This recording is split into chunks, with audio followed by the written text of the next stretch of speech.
नमस्कार, आप देख रहे हैं प्रदेश का नंबर 1 और सबसे भरोसेमंद news channel India news Haryana और मैं हूं आपके साथ आयुष चतुरांश। किसान आंदोलन का समाधान कब और कैसे निकलेगा 28 दिनों के बाद अभी भी सवाल यही बरकरार है, क्योंकि बातचीत के लिए सरकार की ओर से भेजे गए प्रस्ताव को किसान संगठनों ने ठुकरा दिया है। 40 किसान संगठन की बैठक के बाद किसान प्रतिनिधियों ने साफ कर दिया है कि हम तीनों कृषि कानून में किसी भी प्रकार के बदलाव की बात नहीं कर रहे हैं, बल्कि तीनों कानूनों को निरस्त करने की मांग करते हैं। किसान नेताओं ने कहा कि न्यूनतम समर्थन मूल्य को लेकर जो प्रस्ताव सरकार की तरफ से लाया गया उसमें कुछ भी साफ और स्पष्ट नहीं है, इसलिए सरकार ठोस प्रस्ताव लिखित में भेजे और खुले मन से बातचीत के लिए बुलाए। कृषि मंत्री नरेंद्र तोमर ने कहा कि सरकार खुले मन से हर मुद्दे पर वार्ता के लिए तैयार है और बातचीत से ही समाधान निकलेगा। बता दें कि इससे पहले भी 5 बार सरकार और किसान नेताओं की वार्ता हो चुकी है, लेकिन समाधान अब तक नहीं निकला है। तो आज इसी पर बड़ी बहस करेंगे, लेकिन उससे पहले आज के अहम सवाल उस पर भी नजर डाल लेते हैं। सवाल आज की बड़ी बहस का यही है कि बातचीत नहीं करने से आखिर जो गतिरोध है वो कैसे टूटेगा। दूसरा सवाल यह है कि संशोधन अगर नामंजूर है तो सरकार के पास फिर अगला प्लान क्या है, और कानून के तो संशोधन अगर नामंजूर है तो सरकार के पास अगला प्लान। और बड़ी बहस में खास मेहमान के साथ आज चर्चा करें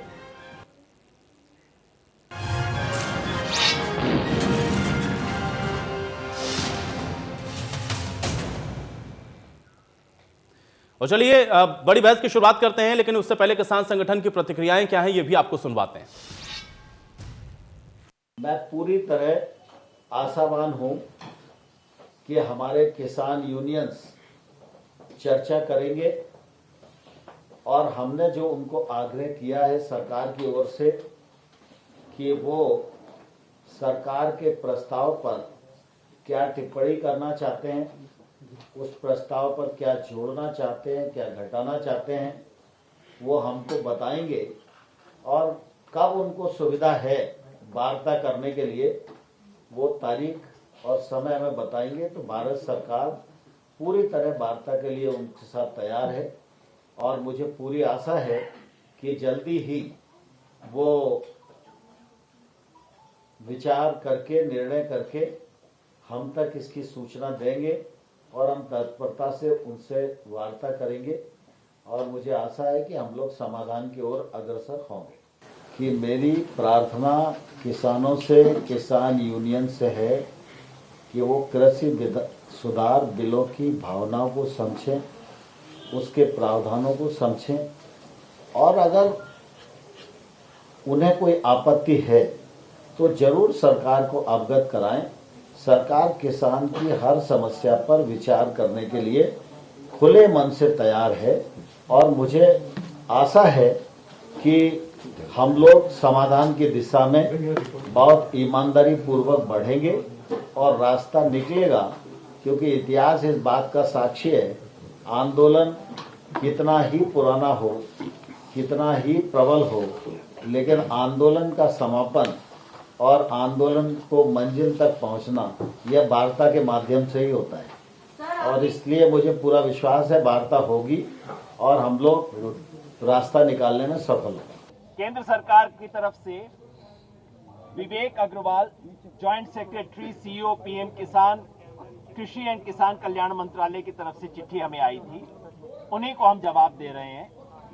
सब्जेक्ट: संयुक्त किसान मोर्चा की भारत सरकार से 3 कृषि कानूनों को निरस्त करने के लिए चल रही वार्ता बाबत ये सब्जेक्ट है महोदय। यह आपके 20 दिसंबर 2020 के उस पत्र के जवाब में है जो क्रांतिकारी किसान यूनियन पंजाब के श्री दर्शन पाल जी को संबोधित है, जिसमें सरकार के साथ बातचीत में शामिल रहे 39 अन्य साथियों को भी कॉपी किया गया है। ये चिट्ठी उन्होंने भेजी थी।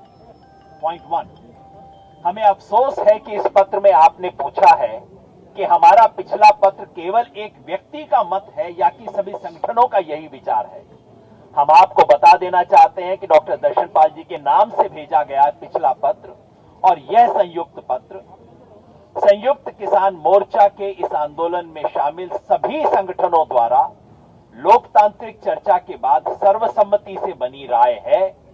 इसके बारे में सवाल उठाना सरकार का काम नहीं है। पॉइंट 2, हमें बहुत दुख के साथ यह भी कहना पड़ रहा है कि भारत सरकार के अन्य कई प्रयासों की तरह आपका यह पत्र भी किसान आंदोलन को नित नए तरीके से बदनाम करने का प्रयास है। कुछ चर्चाएं हुई कुछ बिंदुओं पर। ठीक आखिरी राउंड जब अमित शाह जी के साथ हुआ तब ये चर्चाएं, उन्होंने कहा कि आपको कहां कहां प्रॉब्लम है, तो उनसे दो टूक कहा हम लोगों ने कि हम कोई भी चर्चा नहीं करना चाहते हैं किसी भी बिंदु पर। एक तीनों काले कानून है, ये किसानों की डेथ का फरमान है, इसको कैंसिल करिए आप। ये हमारे लोगों ने सब 13 लोग की कमेटी की गई थी, उन्होंने साफ कहा। उन्होंने फिर भी कहा कि देखिए हम कुछ प्रपोजल भेजते हैं, अब आपको प्रपोजल भेजना है तो स्वागत है, भेजिए, मगर हमको तो एक काले कानून तीनों को कैंसिल करना है। उनका प्रपोजल आया, इसी के आसपास की 4-5 राउंड में क्या बातचीत हुई, क्या क्या संशोधन चाहते हैं। हम संशोधन जब चाहते ही नहीं है, ये सबसे पहले अमेरिका में यूएस में कानून लागू हुआ, अब वहां केवल एग्रीकल्चर 2% रह गई है। उसकी स्टडी करें, वहां का किसान भी सुसाइड कर रहा है, वहां 5616 स्कूल बंद हो गए, गांव उजड़ गए, गांव के गांव शहरों में आ गए, बेरोजगार लोग हो गए, जमीनें वहां की अधिकांश नीलाम हो गई, केवल बड़े किसान बचे हैं, वो कॉन्ट्रैक्ट फार्मिंग के लिए मजबूर हो गए। तो ये पूरे देश को मजदूर बनाने की एक बड़ी भारी योजना है, इसलिए हमको ये तीनों कानून नहीं चाहिए। तो किसान संगठन की बात को आपने सुना, तीनों काले कानून नहीं चाहिए, यह किसान संगठन की तरफ से बात दोहरा दी गई, क्योंकि कृषि मंत्री की तरफ से जो प्रस्ताव भेजा गया, जो चिट्ठी भेजी गई, उस पर सीधे और दो टूक किसानों की तरफ से कहा गया कि जब तक ये कानून वापस नहीं लिए जाते या कोई ठोस प्रस्ताव नहीं भेजा जाता तब तक बातचीत का भी कोई मतलब नहीं है, क्योंकि इससे पहले 6 दौर की वार्ता हो चुकी है और उसमें भी कोई समाधान अब तक निकला नहीं है। तो अब सवाल यही बरकरार है कि अगर संशोधन मंजूर नहीं है तो फिर आगे क्या इसका हल होगा, कैसे ये गतिरोध टूटेगा, क्योंकि अगर बातचीत नहीं होगी तो फिर हल निकलेगा कैसे, ये भी अपने आप में एक बड़ा सवाल है। और इसी बात को केंद्रीय कृषि मंत्री की तरफ से भी दोहराया गया, उनके बयान को भी आपने सुना, जिसमें केंद्रीय कृषि मंत्री ने इस बात को स्पष्ट तौर से कहा कि हम खुले मन से बातचीत के लिए भी तैयार हैं, जो बिंदु हैं, जो समाधान के जिस पर संशोधन चाहते हैं उस पर भी बातचीत के लिए तैयार हैं, लेकिन आंदोलन का पुराना इतिहास भी उठा करके देखिए, आज तक जितने भी आंदोलन हुए हैं रास्ता उसका बातचीत से ही निकला है। तो केंद्रीय कृषि मंत्री की तरफ से अपनी बात को रखा गया, किसान संगठनों ने अपनी बात को स्पष्ट कर दिया, और अब सवाल यहीं से बड़ा ये खड़ा होता है कि आखिर जब बातचीत नहीं होगी तो फिर गतिरोध कैसे टूटेगा, क्योंकि दोनों लोग अपनी अपनी बातों पर अड़े हुए हैं। चाहे हम किसान की बात करें, वो अपनी मांग पर अड़े हैं, सरकार की बात करें तो वो बार बार इस बात को दोहरा रही है कि ये किसानों के हित में है। हाँ, कुछ मुद्दे अगर ऐसे हैं जिस पर कोई आपत्तियां हैं तो उस पर बातचीत के लिए सरकार तैयार है। तो कुल मिलाकर के पिछले 28 दिनों से आप देख रहे हैं लगातार किसान ऐसे ही विरोध करता हुआ नजर आ रहा है, लेकिन हल इसका निकलता हुआ अब तक कोई नजर नहीं आया, और अब आगे भी इसका हल निकलेगा कैसे, ये सवाल अपने आप में बेहद महत्वपूर्ण है, क्योंकि इन विरोध प्रदर्शन के बीच में आप देख रहे हैं कि तमाम तरीके की जो परेशानियां हैं वो किसानों को भी झेलनी पड़ रही हैं, साथ ही साथ कई किसान ऐसे भी हैं जो कि अपनी जान भी इन सब के बीच में गंवा चुके हैं। तो अब हल और समाधान कैसे निकालती है सरकार, ये एक बड़ा सवाल है, और इसके अलावा सरकार के पास अब दूसरा प्लान भी क्या है, क्योंकि बातचीत के जरिए अगर किसान मानते नहीं हैं तो फिर इसका हल निकालना सरकार के लिए अपने आप में एक बहुत बड़ी चुनौती होगी। और चलिए अब यहीं से चर्चा की शुरुआत करते हैं। तमाम मेहमान मेरे साथ जुड़ गए, उनका परिचय मैं आपके साथ करवा देता हूं। प्रोफेसर वीरेंद्र चौहान जी हमारे साथ जुड़े हुए हैं, प्रवक्ता भारतीय जनता पार्टी। प्रोफेसर वीरेंद्र चौहान जी, बहुत स्वागत आपका इस चर्चा में। महिमा सिंह जी हमारे साथ जुड़ चुके हैं, प्रवक्ता हैं कांग्रेस पार्टी की। महिमा सिंह जी, आपका भी बहुत स्वागत। और अमनदीप केसरी जी हमारे साथ जुड़े हुए हैं, प्रवक्ता है इंडियन नेशनल लोकदल के। अमनदीप केसरी जी, आपका भी स्वागत है। प्रोफेसर वीरेंद्र चौहान जी, आपसे ही शुरुआत करते हैं, क्योंकि आज किसान संगठनों की तरफ से जो वार्ता हुई है और उसके बाद प्रेस कॉन्फ्रेंस में जो बात उनकी तरफ से कही गई, ये अपने आप में बेहद महत्वपूर्ण भी है, क्योंकि वो इस बात को स्पष्ट तौर पर आज कहते हुए नजर आए कि अगर वापस नहीं लेंगे कानून तो फिर कोई मतलब नहीं है वार्ता का, कुछ हल नहीं निकलेगा, आपको ये कानून वापस ही लेना होगा। अब हल कैसे निकालेंगे? आप लोग तो इसकी खामियां एड्रेस करने को भी तैयार थे, लेकिन अब किसान मानने को तैयार नहीं है। देखिए, किसान जो संगठन है उन्होंने आंदोलन शुरू किया कि उनको कहना था कि कानून में कुछ खामियां हैं। हम और आप लगातार टेलीविजन चैनलों पर भी डिबेट कर रहे हैं, आपके चैनल पर भी लगातार हम लोग चर्चा कर ही रहे हैं, और जो पैनलिस्ट आज भी इस चर्चा में होंगे उनमें से भी अधिकांश लोग बारंबार इस विषय पर चर्चा करते रहे हैं। लगातार शुरुआत से लेकर अब तक एक बात तो पैनलिस्ट दूसरे हमारे से जो भिन्न मत रखने वाले पैनलिस्ट थे, चाहे वो किसानों के प्रतिनिधि थे, चाहे वो प्रतिपक्ष के प्रतिनिधि थे, ये एक बात कहते थे कि सरकार किसानों के अनुकूल उनकी शंकाओं को दूर क्यों नहीं करती। सरकार आशंकाएं दूर कर दे, हम या किसान जो हैं वो अपने घरों को लौट जाएंगे प्रदर्शनकारी। उनको शौक नहीं है दिल्ली में सड़कों पर जाड़े में बैठने का। मैं अनेक बार आपके चैनल पर भी अलग अलग लोगों को ये कहते सुना, साहब एमएसपी को लेकर आशंका है, जमीन की सुरक्षा को लेकर आशंका है, और अलग अलग बिंदु उन्होंने उठाए। मैं फिर से दोहराता हूं आपके चैनल के माध्यम से, और ये बात प्रधानमंत्री जी भी कह चुके, इस देश के कृषि मंत्री भी कह चुके, सब लोग कह रहे हैं कि जो जो आशंकाएं किसान संगठनों के प्रतिनिधियों ने अलग अलग बैठकों में उठाई, उन तमाम आशंकाओं को दूर करने के लिए सरकार ने स्पष्ट प्रस्ताव दिए हैं। सबसे पहली आशंका जो किसान के मन में ठूंसी गई है, आंदोलनकारियों के मन में खास तौर पे, आंदोलनकारी लीडरशिप को तो शायद सच्चाई पता और वो लोगों को गुमराह करते हैं। वहां किसान को ये जता दिया गया है, एक किसान ने कल आत्महत्या करने की कोशिश की विष खा करके, और उनका जो सुसाइड नोट है उस पर खूब चर्चा हुई, और वो कह रहे हैं कि साडी जमीन ना चली जान गया, असि की करांगे। कानून जमीन जाने का नहीं बना है, कानून बनाया है सरकार ने जो जमीन जाने से रोकता है। जो कानून बना है वो ये कहता है कि कॉन्ट्रैक्ट फार्मिंग के दौरान कॉन्ट्रैक्ट जमीन का किसी कीमत पर नहीं होगा, फसल का होगा, और जमीन के मालिकाना हक को लेकर कोई कॉन्ट्रैक्ट करने वाला रत्ती भर गड़बड़ी करने के लिए अधिकृत नहीं है। भूमि का मालिकाना हक किसान का था, किसान का है, किसी भी सूरत में करेगा। ये तो पिछले 5 महीने से आप लोग बता ही रहे हैं, और मुझे लगता है हर चर्चा में भी आप इस बात को बताते हैं। सवाल तो यही है ना कि ये किसान जो बैठे हैं पिछले 28 दिनों से, ये क्यों नहीं समझ पा रहे? मुझे 1 मिनट और दे दीजिए। मैंने केवल एक उदाहरण दिया था, मैं सारे प्रस्तावों पर नहीं जा रहा, सबको मालूम है, बार बार मैंने चर्चा की है। तो आशंकाएं जो कि निर्मूल हैं, निराधार हैं, उनको लेकर ही बारंबार एश्योरेंस दिए जा रहे हैं। जहां पर लिख के देने की आवश्यकता महसूस हो रही थी, उसमें यह भी कहता कि हम लिखित आश्वासन भी दे देंगे, संशोधन भी कर देंगे। उसके बाद इस बात पर आ जाना कि हम नहीं हटते, हम नहीं हटेंगे, कानूनों को ही आप वापस लीजिए, ये प्रजातांत्रिक अंदाज है क्या? देश की चुनी हुई सरकार ने, निर्वाचित सरकार ने, प्रचंड प्रभावी बहुमत वाली सरकार ने संविधान में दी हुई पद्धति को अपना करके नए कानून किसान के हित में बनाए हैं। कुछ लोगों को उनमें कालापन दिखता है, ये उनका अधिकार है कहने का, लेकिन कुछ लोग कहीं कि वो काले हैं, वो बहुमत के खिलाफ, बहुमत को झुकाना चाहते हैं।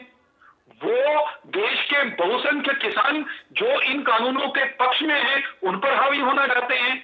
वो प्रजातंत्र में संवाद, बातचीत जो एक तरीका होता है, उसको छोड़कर अड़के बैठ गए कि ਤੁਹਾਡੀ गल सिर मत्ते परनाला उत्थेगा ओहे।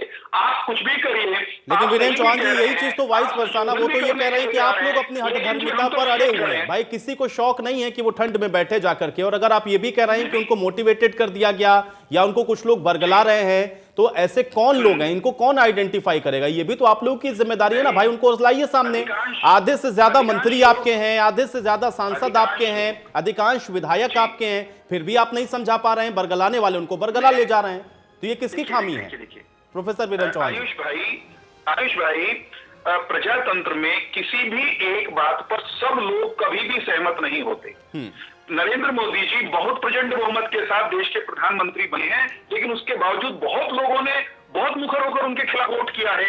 इसका अर्थ ये है कि सबकी सहमति हमेशा हो जाए किसी अच्छी चीज के लिए, ये होता नहीं है। लेकिन जो अल्पमत में हैं, वो बहुमत को अपमानित करने का प्रयास करें, जिद करें, ये गैर प्रजातांत्रिक सोच है। और इसके पीछे जो लोग हैं ना, मैं फिर कहता हूं, आप कह रहे हैं कि उनको आइडेंटिफाई कैसे करेंगे? वेल आइडेंटिफाइड लोग हैं।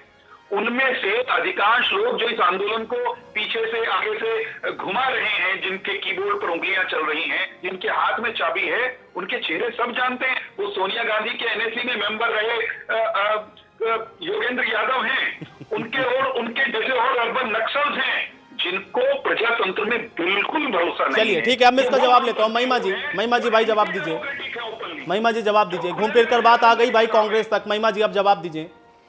बरगला रहे हैं आप लोग किसानों को? आयुष जी, वकील भी किसानों के साथ खड़े हो गए, तमाम बार एसोसिएशंस खड़े हो गए, उन्हें भी बरगलाया जा रहा होगा, है ना? और ये जो सवाल उठा रहे हैं सारे, उनके जवाब तो इनके भारतीय किसान संघ ने मंदसौर में ही दे दिए हैं, जहां पे किसानों को अब चुप कराना, आरएसएस के अपने किसान संघ को चुप कराने के लिए अब शिवराज सिंह जी को 25 दिसंबर को बड़ा कार्यक्रम करना पड़ रहा है, जिसमें प्रधानमंत्री की भी वर्चुअल उपस्थिति होगी। तो वहां पे भी हम ही बरकरार रहे होंगे जहां इनकी सरकार है, जो जोड़ तोड़ से इन्होंने बनाई पैंडेमिक के दौरान।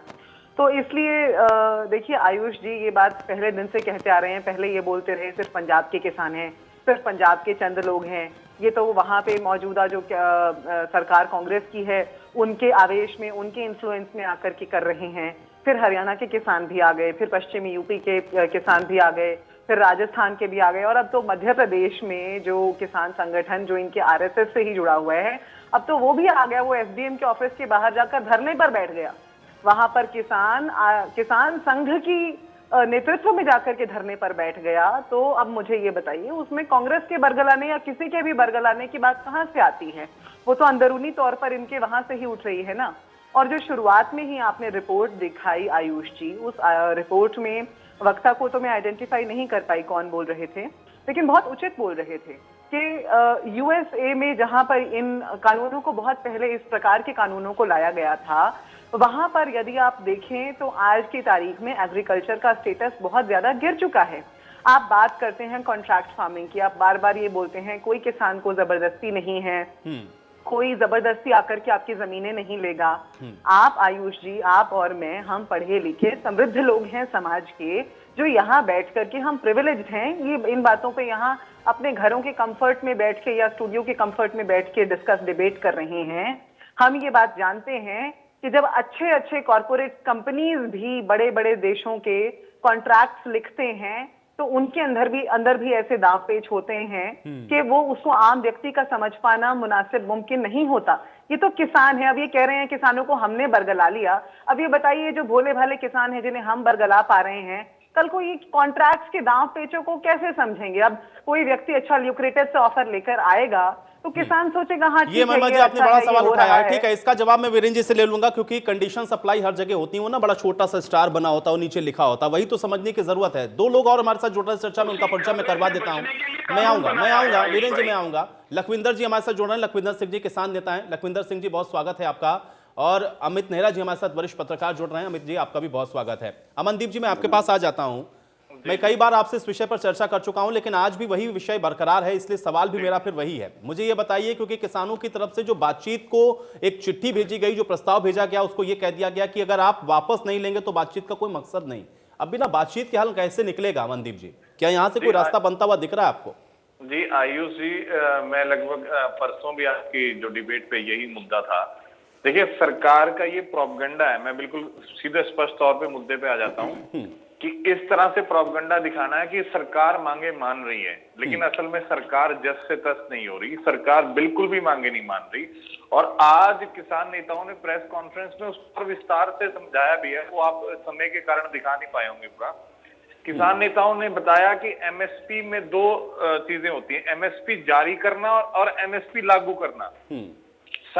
किसान जो मांग कर रहा है कि एमएसपी लागू हो, हमारी फसलों पर एमएसपी लागू हो, ताकि हमें अब उसका एमएसपी का दाम मिल सके, हमारी जेब में एमएसपी के अनुरूप पैसा आ सके। और सरकार कह रही है कि हम एमएसपी जारी करने के लिए आपको लिखित आश्वासन दे देंगे। सरकार, किसान तो ये मांग ही नहीं रहा कि एमएसपी तो अभी भी जारी है। एमएसपी ये जारी करने वाला आश्वासन तो किसान मांग ही नहीं रहा। लेकिन आपकी हेडलाइंस के लिए, न्यूज एजेंसीज के लिए और सभी प्रोपगंडा फैलाने के लिए, जैसे वीरेंद्र चौहान जी ने पूरा बताया अभी, ये है कि भाई सरकार जो है उनकी मांगे मानने के लिए तैयार है और किसान जो है अड़ रहे हैं। ये केवल प्रोपगंडा है। असली मांग तो ये है कि लागू करवाइए एमएसपी को। और वो किसान नेता बता चुके हैं कि अमित शाह ने खुद उनकी मीटिंग में मना कर दिया कि बिल्कुल लागू नहीं हो सकती। हमें 17,50,000 जो है करोड़, 17.5 लाख करोड़ का जो है हमारा बजट है, वो हमारे पास है ही नहीं लागू करवाने के लिए, वो बिल्कुल लागू नहीं हो सकती। तो कैसे कह रही है कि सरकार किसानों की बात मान रही है?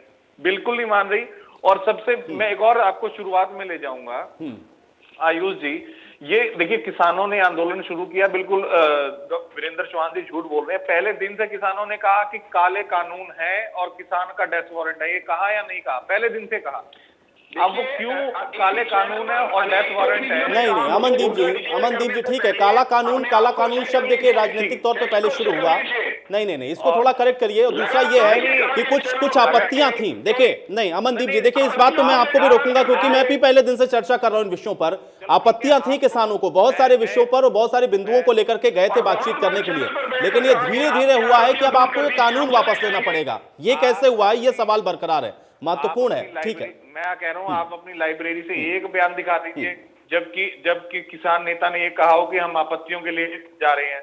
वो पहले दिन से कह रहे हैं कि हम कानून वापस करवाने के लिए तीनों काले कानून। अमनदीप केसरी जी देखिए, अब उसके लिए मुझे वो पर्टिकुलर स्टेटमेंट ढूंढना होगा, लेकिन मैं खुद कह रहा हूं और बड़ी जिम्मेदारी के साथ मैं इस बात को कह रहा हूं, ठीक है अगली चर्चा में हम फिर बैठेंगे क्योंकि अब ये सुधरने वाला नहीं है, इतनी जल्दी इसका रास्ता नहीं निकलेगा। मैं वो सारे स्टेटमेंट आपको सुनाऊंगा क्योंकि बिंदुवार चर्चा की बात हो रही थी, संशोधन की भी बात हो रही थी, कानून वापस लिया जाए ये बहुत बाद में डेवलप हुआ है। अमनदीप जी आप भी थोड़ा सा करेक्ट करिएगा, कानून वापस लिया जाए ये बहुत बाद में डेवलप हुआ है। लखविंदर जी हमारे साथ जुड़े हुए हैं। लखविंदर सिंह जी मुझे बताइए कि जो भाई आप लोग को प्रस्ताव भेजा गया उसमें आपने कहा कि आप अगर कानून वापस नहीं लेंगे तो हम बातचीत नहीं करेंगे, या कोई ठोस प्रस्ताव भेजा जाए। ये ठोस प्रस्ताव क्या है, और अगर इस तरीके से आप कहेंगे कि भाई ये वापस ही ले लीजिए तो फिर बातचीत से क्या निकलेगा, फिर हल होगा कैसे इसका?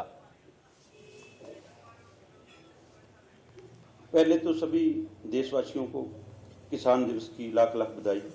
आज किसान दिवस है और इस सरकार की वजह से, जो सत्ता में सरकार है, उस वजह से हमारा किसान आज उस किसान दिवस के ऊपर भी सड़कों के ऊपर सोया हुआ है। आपने बात कही भी, ये संशोधन की बात कभी नहीं आई हमारा किसी का ये, और आंदोलन 28 दिन का नहीं है, आंदोलन को बहुत महीने हो गए हैं।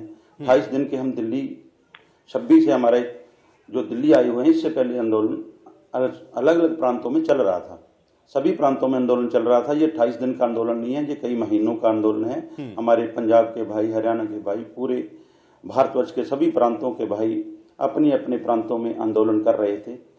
कभी भी कहीं भी हमारा जो नारा था भी तीनों कानून रद्द करो रद्द करो रद्द करो, रद्द का था। हमने कभी संशोधन की बात आज तक नहीं कही। ये मैं आपको क्लियर कर देना चाहता हूँ, हमने संशोधन की बात नहीं कही। लेकिन जब सरकार की तरफ से हमारे जो किसान नेता हैं, शीर्ष नेता हैं, उनको बुलावा आया, वो गए, उन्होंने बात रखी, पॉइंट टू पॉइंट बात रखी। संशोधन का प्रस्ताव आए तो आंख मूंद कर उसका विरोध क्यों करना चाहिए? इनसे विनम्रता से मेरा एक सवाल पूछ लीजिए। जवाब देंगे आपकी वो सारी बातों का, सुन तो लीजिए उनको। वीरेंद्र जी आपसे भी प्रार्थना है भी, जब आपके जो मंत्री हैं, कृषि मंत्री हैं, उनके बयान और अमित शाह जी के बयान, पहले तो आपने माना ही नहीं ये आंदोलन किसानों का है। और दूसरी एक बात स्पष्ट कर देना चाहते हैं, चाहे हमारी कोई भी पार्टी है, कांग्रेस है, ये भी लेके आना चाहती थी, इनसे लाया नहीं गया, आप ले आए।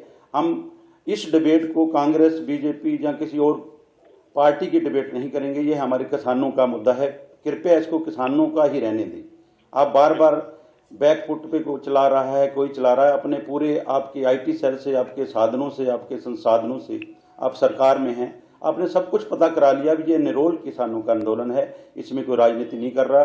अगर कोई राजनीति करता है तो हमारे संगठन हैं जो उसको बाहर निकाल कर करते हैं, जो हमारे किसान साथी हैं। अगर हमारा कोई किसान आगू भी कोई कच्ची बात करता तो उसको भी पूछते हैं। इसलिए आपसे प्रार्थना है हाथ जोड़ के, आप इसको कांग्रेस वर्सेस बीजेपी का आंदोलन ना बनाएं, ये किसान वर्सेस सरकार का आंदोलन है। सरकार से आपकी है सत्ता में, चाहे कांग्रेस की होती।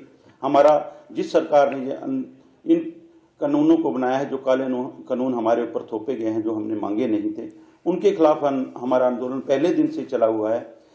बहुत महीने हो गए इसको चलते हुए। हमने पहले दिन से इसको भी काले कानून रद्द करो, ये हमारा नारा था, ये चलता आ रहा है। संशोधन के लिए आपने बुलाया, हमने हमारे नेताओं ने पॉइंट टू पॉइंट उसके ऊपर डिस्कशन करी।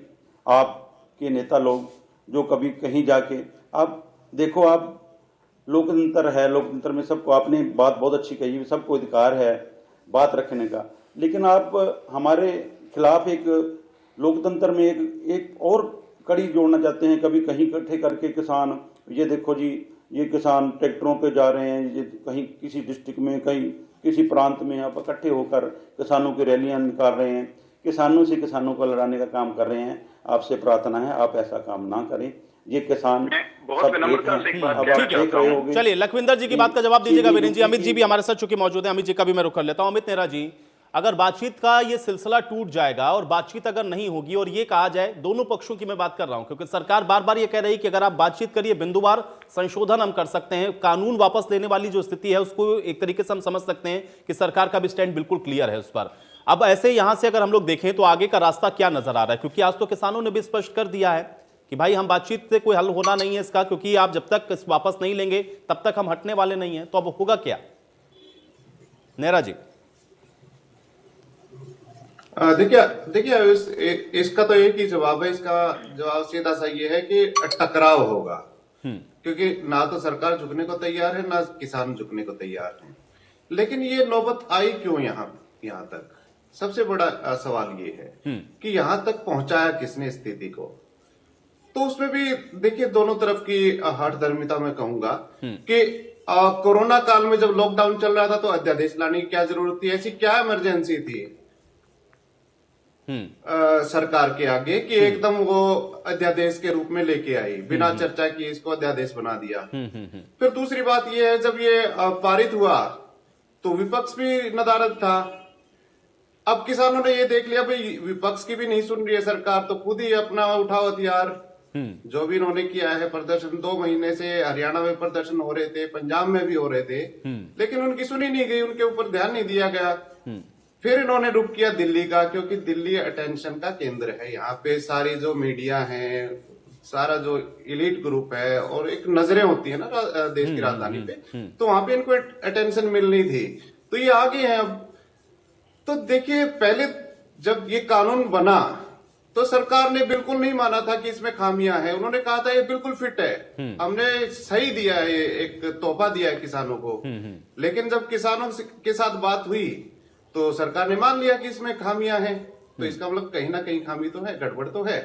अब देखिए बात ये है आयुष, ये राजतंत्र नहीं है यहाँ पे। राजतंत्र वहां होता है जहाँ पे राजा होता है और राजा की प्रजा होती है। ये लोकतंत्र है यहाँ पे, क्योंकि जनता का शासन है यहाँ पे, तो ये प्रजातंत्र नहीं मानेंगे हम इसको हम लोकतंत्र कहेंगे। हाँ प्रजातंत्र वहां पे कुछ भी कर सकते हैं आप।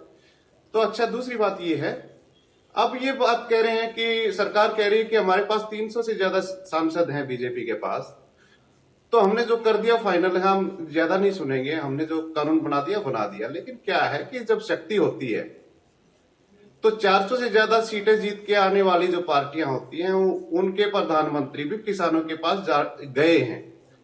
हमारा इतिहास है, हमारे जो राजनीतिक इतिहास है, 1988 में आप देखिए वोट अपने रामलीला ये वोट क्लब में जो आंदोलन हुआ था टिकैत जी का, तो उसमें खुद राजीव गांधी प्रधानमंत्री होते हुए गए थे और वहां पे उन्होंने मांगे मानी थी।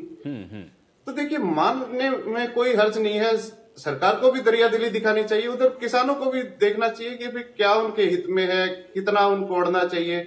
बाकी जो इनके तेवर हैं किसानों के, तो उससे तो ये लगता है कि लंबी तैयारी करने आए हैं। और सबसे बड़ी बात यह है कि अभी तक किसानों की तरफ से कोई तोड़फोड़ या इस तरह की कार्रवाई नहीं हुई है जिससे आम आदमी को या सरकारी संपत्ति का दुरुपयोग या उसका नुकसान हो। तो ये एक तरह से मैं तो ये कहूंगा कि जिस तरह से सविज्ञ अवज्ञा आंदोलन था, तो ये उसी की तरफ पे चल रहे हैं। अब अगर इससे भी किसी को दिक्कत है तो उसकी दिक्कत तो कैसे दूर की जा सकती है? जी आयुष। ठीक है, चलिए वीरेंद्र चौहान जी आप जवाब दीजिए। किसानों ने तोड़फोड़ नहीं की, शांतिपूर्ण आंदोलन कर रहे हैं, ये अच्छी बात है। इस नाते से आंदोलनकारियों का अभिनंदन करना बनता है और हमें उसमें कतई संकोच नहीं है। लेकिन आंदोलन के कारण नागरिकों को बहुत असुविधा हो रही है, कारोबार को, खुद किसानों को जिनकी मान लीजिए सब्जियां दिल्ली में बिकनी होती हैं, उनको करोड़ों रुपए का नुकसान हो रहा है। उस नुकसान की भी किसी को चिंता करनी होगी और उसमें जिम्मेदारी आंदोलन करने वालों की भी है। एक बात हमारे मित्रों ने कही कि सरकार ने आंदोलन को बदनाम करने का प्रयास किया। मैं बहुत विनम्रता के साथ तथ्यों के आधार पर एक बात कह रहा हूं कि सरकार की तरफ से ऐसा कुछ नहीं किया गया। लेकिन अगर किसानों के आंदोलन के पंडाल में वामपंथी नक्सलवादियों को छोड़ने के लिए बैनर उठाकर कोई लोग देश की सरकार के खिलाफ बोलेंगे, उन लोगों की रिहाई की मांग करेंगे जिनको अदालतों ने कानून सम्मत तरीके से कारागार में बंद किया हुआ है, जो देशतोड़क गतिविधियों में शामिल रहे हैं, जिनके विरुद्ध प्राण हैं, तो कहा ही जाएगा कि कुछ अर्बन नक्सली इस आंदोलन में घुस आए हैं। कहीं ना कहीं दुनिया भर में खालिस्तानी तत्व जिस तरह से इस आंदोलन को आधार बनाकर वो तमाम तरह के वीडियो क्लिप्स, ऑडियो क्लिप्स पारित कर रहे हैं और उस तरह की नारेबाजी जहां हो रही है, तो अगर हम ये कहेंगे कि वो नहीं है इस आंदोलन में तो ही गलत होगा। तो जो गलत तत्व आंदोलन में आए उनको गलत कहना पड़ेगा और किसान आंदोलन कमोबेश शांतिपूर्ण है उसको शांतिपूर्ण मानना पड़ेगा। तथ्य से ना इनको दाएं बाएं जाने की अनुमति दी जा सकती है, ना हम जाना चाहते हैं। सवाल ये है कि सरकार ने प्रजातांत्रिक तरीके से कोई कानून बनाया, समाज का एक वर्ग, किसानों का एक वर्ग उन कानूनों के खिलाफ है। हमने कहा कि आप क्यों खिलाफ हैं, आगे बता दीजिए। कानून बनाए, उसमें खामियां आपको लगती हैं, संशोधन आप चाहते हैं, अधिक सुरक्षा चाहते हैं। सरकार ने आपकी बातें सुनी और कहा कि लीजिए हम इन संशोधनों के लिए भी तैयार हैं। तो मूल उद्देश्य आंदोलन का, वीरेंद्र जी बात देखिए यहीं से बदल जाती है, वीरेंद्र जी बात देखिए यहीं से बदल जाती है। एक सेकंड क्योंकि आप कह रहे हैं कि एक वर्ग, आपने कहा कि एक वर्ग किसान का, और जबकि किसान ये कह रहे हैं कि देश का पूरा किसान इसका विरोध कर रहा है। बात यहीं से तो पलटती है ना वीरेंद्र जी। तथ्यों पर जाते हैं।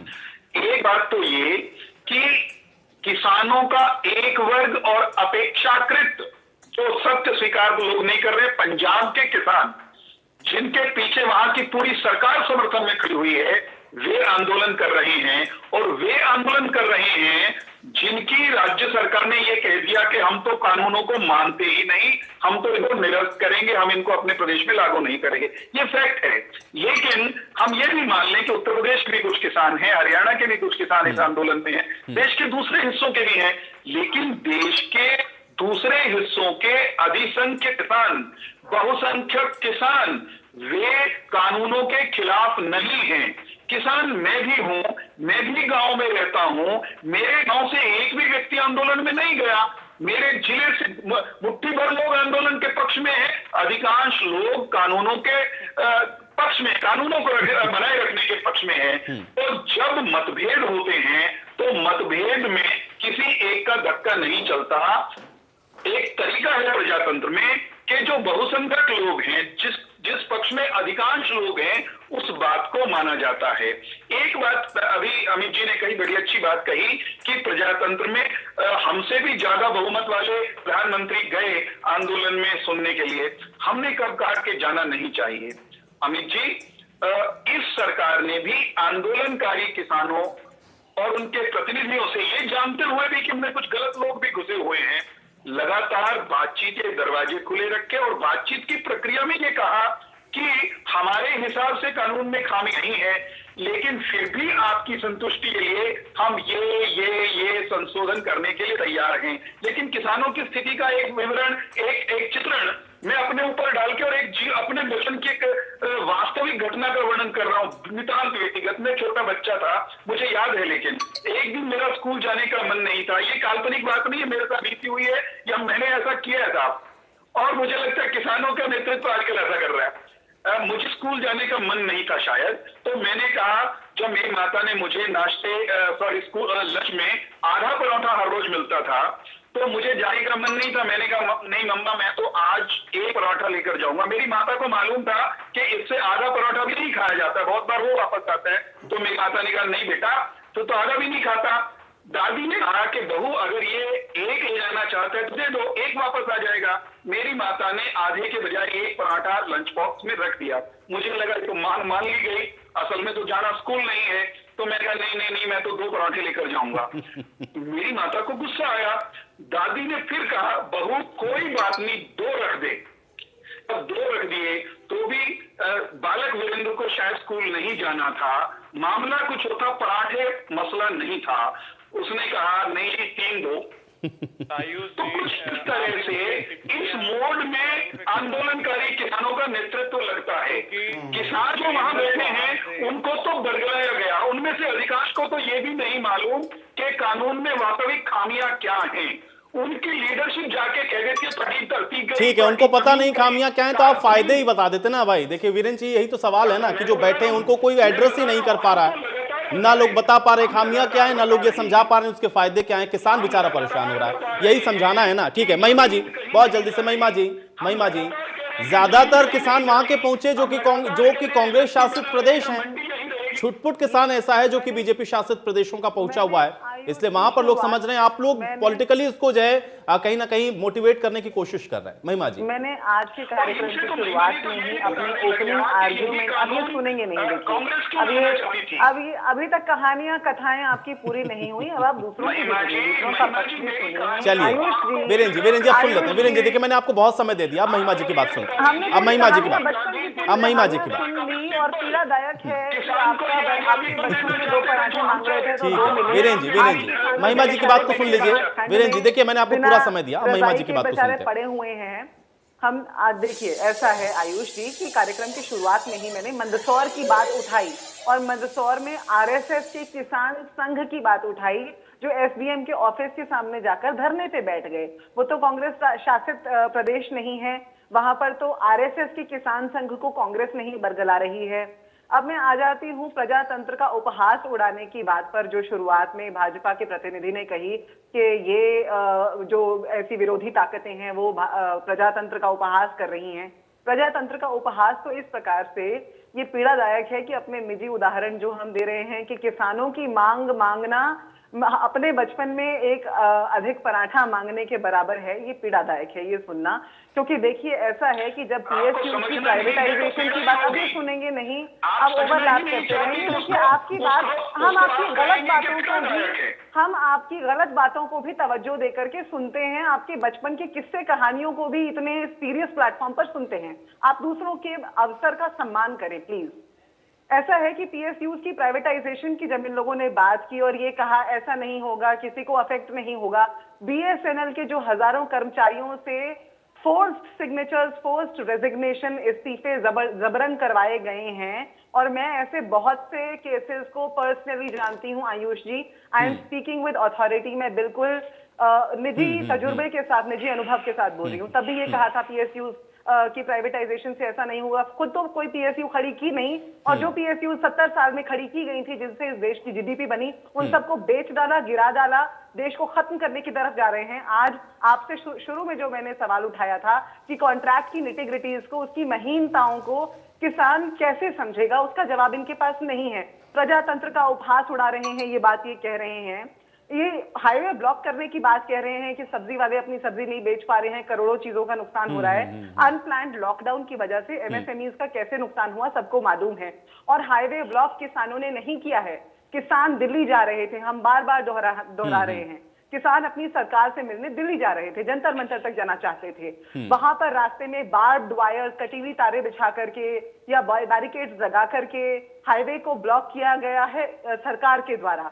अब जो किसान अपनी ट्रैक्टर, ट्रॉलियां, गाड़ियां, बाइक, स्कूटर जो लेकर के पहुंचे हुए थे परिवार को लेकर के, एक किसान बेचारा कैथेटर लगा हुआ है, उसको यूरिनरी बैग साथ में लेकर के वहां पर पहुंचा हुआ है। ये तस्वीरें, ये वीडियोस रोज हमारे सामने आ रहे हैं, लेकिन हम अपने बचपन के पराठों और रोटियों की कहानियां यहाँ सुना रहे हैं। पीड़ादायक। अब आप ये बात कह रहे हैं कि प्रजातांत्रिक, मेरा उदाहरण आपको इतना प्रजातांत्रिक तरीके से कानून का यहाँ पर इजाद नहीं हुआ। ठीक है, चलिए बहुत जल्दी से महिमा जी कंप्लीट करें। अमनदीप जी के पास फिर मैं जाऊंगा। लेजिस्लेशन का, लॉ मेकिंग का प्रजातांत्रिक तरीके से जब सदन बैठता है, सदन के सत्र के अंदर कानून को लाया जाता है। यहाँ पर तो राज्यसभा में वोट्स को भी काउंट करने नहीं दिया गया। प्रजातांत्रिक तरीके की आप बात कर रहे हैं, प्रत्यक्ष को प्रमाण क्या सामने में ये चीजें, सफेद झूठ बोलना बंद करें आप, सफेद झूठ बोलना अपनी जनता से बंद करें भाजपा के प्रतिनिधियों। ठीक है, चलिए अमनदीप केसरी जी, अब अमनदीप केसरी जी, अमनदीप केसरी जी, ठीक है, इनके सांसद वोट करने के, ठीक है। वीरेंद्र जी अब अमनदीप जी की बात को सुन लीजिए। वीरेंद्र जी, अमनदीप जी, मेरी रिक्वेस्ट है टेक्निकल हेड से इनका म्यूट करिए। जब हमारे माइक म्यूट होते हैं, आप तो वैसे भी नहीं बोलते, आप इनका म्यूट करिए, इनको बात सुनने दीजिए। जो मुद्दे, जो महिमा जी ने जो बातें उठाई है, वीरेंद्र जी, जिस तरह से लोकतांत्रिक उपहास इस्तेमाल करने से। अरे भाई या तो भी अरे वीरेंद्र जी भाई देखिए, आप लोग सब लोग इतने सीनियर प्रवक्ता हैं, थोड़ा सा धैर्य रखिए, और सबको पता है यहाँ पे चर्चा का डेकोरम, थोड़ा सा धैर्य रखें। अमनदीप जी, जिस तरह से जो महिमा जी ने जो मुद्दे उठाए हैं कि भाई लोकतंत्र का उपहास वीरेंद्र चौहान जी ने किया, मैं उनसे सहमत हूँ। और एक और उपहास उन्होंने करा, उन्होंने कहा कि भी अधिकतर किसान जो है वो इसके पक्ष में है। ना तो उन्होंने वोटिंग करवाई हुई है उन किसानों से, ना वो किसान कहीं बाहर आकर के ये दिखा कि वो इन काले कानूनों के पक्ष में है। तो वीरेंद्र चौहान जी लोकतंत्र का उपहास उड़ा रहे हैं। वो कैसे डिक्लेयर कर सकते हैं कि अधिकतर किसान इसके पक्ष में है? अगर अधिकतर किसान इसके पक्ष में है तो आप रैली करवाइए उनसे, आप वोटिंग करवाइए उनसे, मेमोरेंडम दिलवाइए। एक किसान जो हरियाणा का निकला फिरता है, ठाकुर गुणी प्रकाश, उसको ये लाखों किसान गिन रहे हैं, वो तो खुद दूसरा किसान नहीं अपने साथ ला सकता। तो एक और उपहास लोकतंत्र का उन्होंने किया, जैसा कि अभी कांग्रेस के प्रवक्ता ने बताया, और उसके एडिशन में जो मैं बात बता रहा हूँ। और देखिए सर, सबसे बड़ी बात ये है, इनसे ये बात पूछिए, जब कोई कानून किसी विषय पे लाना पड़ता है तो ये बताइए कौन सा कृषि विशेषज्ञ इनके पास था जिसकी सलाह उन्होंने ली? इन जितने भी नेता ये बैठे हैं, इन्होंने कभी तक मूली नहीं उगाई अपनी क्यारी के अंदर, और ये किसान को बता रहे हैं कि वो बरगला दिया गया है। कमाल की बात है, जो जिसने अपनी पूरी जिंदगी एक प्रोफेशन में निकाल दी, किसानी में निकाल दी, उसको ये बड़े आसानी से कह देते हैं कि इसको बरगला लिया है किसानी के मामले में ही। ये कहां से आए हैं इतने बड़े विशेषज्ञ? अगर कोई भी कानून आप ला रहे हैं, उस विषय का, उस फील्ड का कोई विशेषज्ञ आपने बिठाया, और सरकार ने वार्ता के दौरान मानी ये बात कि हमारे पास कोई भी विशेषज्ञ नहीं था, हम तो सब संघ के प्रचारक थे। हमने तो आज तक, हमें ये नहीं पता कि भाई टमाटर कहाँ पे पेड़ पे उगते हैं, क्यारी में उगते हैं, आलू जड़ में होता है। तो इन लोगों, ये जो कानून लेकर आए हैं, इनको किसानी के बारे में कुछ क ख ग भी नहीं पता, और ये किसान को कह रहे हैं कि इनको बरगला दिया दूसरे ने। ये कैसे कह सकते हैं? ठीक है लखविंदर जी मुझे बताइए कि अगर बातचीत का एक जो तारतम्य है, अगर वो टूट जाएगा तो फिर हल निकलेगा कैसे? क्योंकि ये तो स्पष्ट आपने कर दिया कि आप इसको वापस लीजिए, लेकिन ये भी तो बातचीत से ही होगा ना, हल तो वैसे ही निकलेगा ना। ये कह देना कि नहीं आप वापस लीजिए, हम वापस चले जाएंगे, तारतम्य टूटेगा तो हल निकलेगा कैसे? आयुष जी, एक बात कहना चाहता हूं मैं। अभी वीरेंद्र चौहान जी बोल रहे थे भी ये मुट्ठी भर लोग हैं, ये लाखों लोगों को मुट्ठी भर लोग बोल रहे हैं, और ये जो लोग 10 किसानों को फर्जी किसान बना के, मैंने नहीं कहा एक बार भी मुट्ठी। वीरेंद्र जी आपने बोला मेरे यहाँ से भी मुट्ठी भर किसान हैं जो इसका विरोध कर रहे हैं। आप प्लीज आप सुनने का क्षमता रखा करें, सुने बात को, आप हमारे आदरणीय हैं, आप सुने बात को, मेरी बात पूरी होने दीजिए। ठीक है लखविंदर जी। नहीं, आपके ऊपर प्रेशर डला हुआ है, किसानी का प्रेशर आपको नहीं है, प्रधानमंत्री तक डला हुआ है, आपको मानना पड़ेगा, प्रेशर आपके ऊपर है। अगर आपने गलत कानून बनाए उसका प्रेशर तो डलेगा, हम क्या डालने वाले, सभी डाल रहे हैं। आपने ये बोला भी कांग्रेस वाले हैं जो फिर पंजाब का नाम लिया है, कांग्रेस वाला जो कैप्टन है उसको तो आपने ईडी से डरा रखा है, उसकी तो उसके बाद जुबान ही नहीं खुली। हम कोई कांग्रेस के हमेती नहीं है, हम किसी पार्टी के, हम किसान हैं, हमारी जात भी किसानी है, हमारा धर्म भी किसानी है, हमारी पार्टी भी किसानी है। आप जो थोड़ा सा उठता है, अब हरियाणा में किसकी सरकार है, और आपने कहा रास्ते बंद कर रखे हैं, करोड़ों का नुकसान हो रहा है, रास्ते किसने बंद किए हैं? रास्ते सरकार ने बंद किए हैं, किसानों ने बंद नहीं किए हैं। आप इसको दुरुस्त करें। रास्ते जो ही रास्ते बंद किए हैं, आपकी जो खट्टर सरकार है उसने बंद किए हैं, बैरिकेड लगाए हैं, चाहे खड्डे खोदे हैं, चाहे कुछ किया है, वो रास्ते सरकार ने बंद किए हैं, किसी किसान ने बंद नहीं किए हैं, किसान ने रास्ते खुलवाए हैं। ये ऐसा आप प्रचार ना करें कि रास्ते बंद किए हैं लोगों को। आप कह रहे हो हम दुष्प्रचार नहीं कर रहे, जहाँ हम मान रहे हैं बात, आपने चलो बहुत अच्छी बात, आपने इस बात को तो माना भी, किसान शांतमयी ढंग से आंदोलन कर रहे हैं, आप हम इस बात के लिए आपका धन्यवाद कहते हैं भी आपने कोई बात तो मानी, क्योंकि आप लोगों को मानने की क्षमता ही नहीं, मानते तो है ही नहीं, आप बात करते करते सुनते नहीं हो।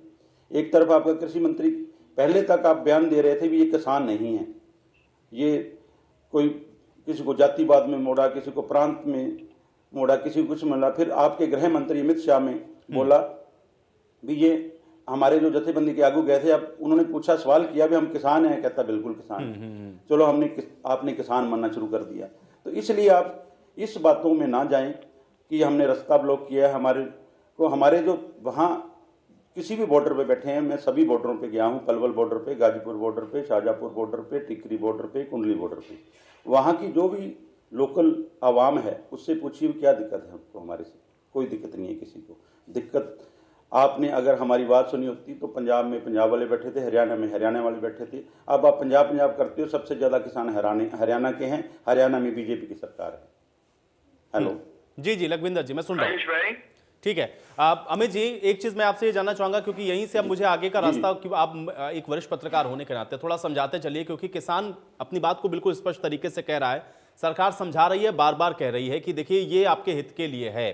अब अगर किसान एक अपनी बात पर अगर अड़ जाए और उसके बाद सरकार अपनी बात पर अड़ जाए, तो फिर क्या ये आप मान के चलते हैं कि ये गतिरोध अभी और लंबा खींचेगा, या इसका समाधान अभी निकट भविष्य में तो कम से कम निकलता हुआ नजर नहीं आ रहा है? अमित नेहरा जी। देखिए आयुष, बिल्कुल आपने दुरुस्त फरमाया। किसानों का जो जज्बा है वो भी कम नहीं है। हर बॉर्डर पे जो किसान बैठे हैं उनके तेवर ये है कि हम अपनी मांगे मनवा के ही जाएंगे, और वो तैयारी के साथ भी आएंगे। ये नहीं है कि आप अगर किसी को प्रेरित करें जानबूझ के कि आप इसकी खिलाफत करो या हमारे समर्थन में आओ, तो वो एक दिन 2 दिन तो आपके साथ में आ जाएगा, वो एक हफ्ते तक रह जाएगा, लेकिन 1 महीना पूरा होने को आ गया है, उनके तेवरों में कोई कमी नहीं आई है। वो तो सिर्फ ये है कि हम यहाँ से जब जाएंगे जब ये हमारी मांगे पूरी हो जाएंगी। तो ये भी मान लीजिए किसान पूरी तरह अड़ा हुआ है। उधर सरकार की भी ये मैं तो कहूंगा कि असमंजस की स्थिति है। वो कानून वापस कैसे ले, जब एक बार कानून पारित कर दिया तो इससे उसके देखिए थोड़ा सा मानमर्दन तो होगा ही। जब आपने पास कर दिया है, आप किस मुंह से वापस ले सकते हैं? तो दोनों तरफ की अपनी समस्याएं हैं। अब सुप्रीम कोर्ट ने एक बीच का रास्ता निकाला है कि क्यों ना इसको होल्ड कर दिया जाए कुछ समय के लिए, तो वो भी बीच बचाव का रास्ता है। अब दूसरी बात ये है, अभी जो बात चल रही थी किसानों के कारण इतनी हानि हो रही है, तो सरकार क्यों नहीं जाती इसके खिलाफ सुप्रीम कोर्ट में? भाई आप ये नुकसान कर रहे हो।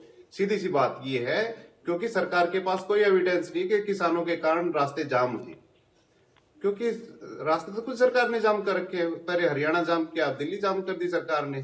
तो अगर वो नुकसान है तो मैं तो ये कहूंगा कि वो सरकार के कारण नुकसान है, क्योंकि सरकार नहीं आने दे रही उस रास्ते से। उस पर इतनी भारी बैरिकेडिंग है। आप अगर दोनों बॉर्डर पे जाके देखें तो किसानों ने थोड़ी रखी है बैरिकेडिंग, वो तो किसानों ने, वो तो सरकार ने रखी है। अब दूसरी बात, अब सीरियस बातें भी करनी चाहिए हमें। देखिए बच्चों वाली बातें नहीं करनी चाहिए, क्योंकि बच्चों का जो टाइम था, ये किसान जो हैं ये पढ़ने वाले बच्चे नहीं है वहां पे। अगर वो जिद की बात कह रहे हैं, वो ग्रेजुएट हैं, पोस्ट ग्रेजुएट हैं, LLB हैं, वो पढ़ लिख के आए हैं, पढ़े पढ़ाए हैं वो। अगर कोई अभी भी बच्चों वाली हरकत कर रहा है पढ़ा लिखा व्यक्ति, तो ये उदाहरण आपका फिट था वीरेंद्र जी। बच्चे पने से पढ़े लिखे पने पे आइए। ये किसान पढ़े लिखे हैं, मुद्दों की बात करें इनके साथ, क्योंकि ये पूरी तरह अच्छा वार्ताएं चल रही थी। 6 वार्ता अच्छे दौर में हुई। जो 9 तारीख की जो प्रस्तावित वार्ता थी, जहां पे विराम लगा, उसके बाद से मुझे लगा कि ये ट्रैक से उतर गई है चीजें। अगर वो वार्ताएं अच्छी तरह चलती रहती है तो सरकार ने बिल्कुल अमित जी, यही तो मैं पूछ रहा हूं ना, क्योंकि अगर तारतम्य टूटेगा तो हल कैसे निकलेगा? सवाल यही बहुत बड़ा है। वीरेंद्र जी बहुत जल्दी से। बिल्कुल तो ये गतिरोध सरकार की तरफ से हुआ। 9 तारीख के अगर ये हो जाती जो वार्ता। आयुष भाई जी ठीक है। वीरेंद्र जी मैं केवल इतना कहूंगा कि अंग्रेजी का एक मुहावरा है, माई वे और हाईवे। किसानों की जो लीडरशिप है वो ये कह रही है कि या तो कानून वापस लीजिए वरना हम ही मानेंगे। तो ये प्रजातांत्रिक अंदाज नहीं है अपनी बात को कहने का या मनवाने का। प्रजातंत्र में मतभेद होने पर बैठा जाता है और जिन विषयों पर विवाद होता है उन पर कोई कॉम्प्रोमाइज होता है, संवाद करके बीच का रास्ता निकाला जाता है। किसान आंदोलन का नेतृत्व माई वे और हाईवे के फार्मूले पर है। ये गैर प्रजातांत्रिक तरीका है। सरकार संवाद करना चाहती है। सरकार किसानों के कहे अनुसार कई सारे संशोधन करने का प्रस्ताव दे चुकी है। मेरा विनम्र अनुरोध आपके चैनल के माध्यम से पुनः है, हालांकि बड़ा शिखर नेतृत्व देश का यही कह रहा है सारी किसानों की लीडरशिप से, आंदोलनकारी किसानों की लीडरशिप से, कि वो वार्ता से संवाद से समाधान निकालने का प्रयास करें। चलिए, चलते हम भी चलते यही उम्मीद करेंगे कि मंत्री भाई से संवाद से एक समाधान बात निकल कहना जाए और चाहता जितना हूं। जल्दी निकल जाए उतना बेहतर है, लेकिन फिलहाल जो मौजूदा स्थिति है उसमें ऐसा होता हुआ नजर नहीं आ रहा। अब मेरे पास समय नहीं है। आप सभी का बहुत शुक्रिया अपना समय निकालने के लिए, उस चर्चा का हिस्सा बनने के लिए। तो सवाल आज भी वही बरकरार है, क्योंकि 1 महीना होने को आ गया है और किसान आंदोलन लगातार अपनी जो रफ्तार है वो पकड़ता हुआ नजर आ रहा है, और देखना यह है कि अब इसका हल और समाधान सरकार निकालती कैसे है। आज बड़ी बहस में मेरे साथ फिलहाल इतना ही।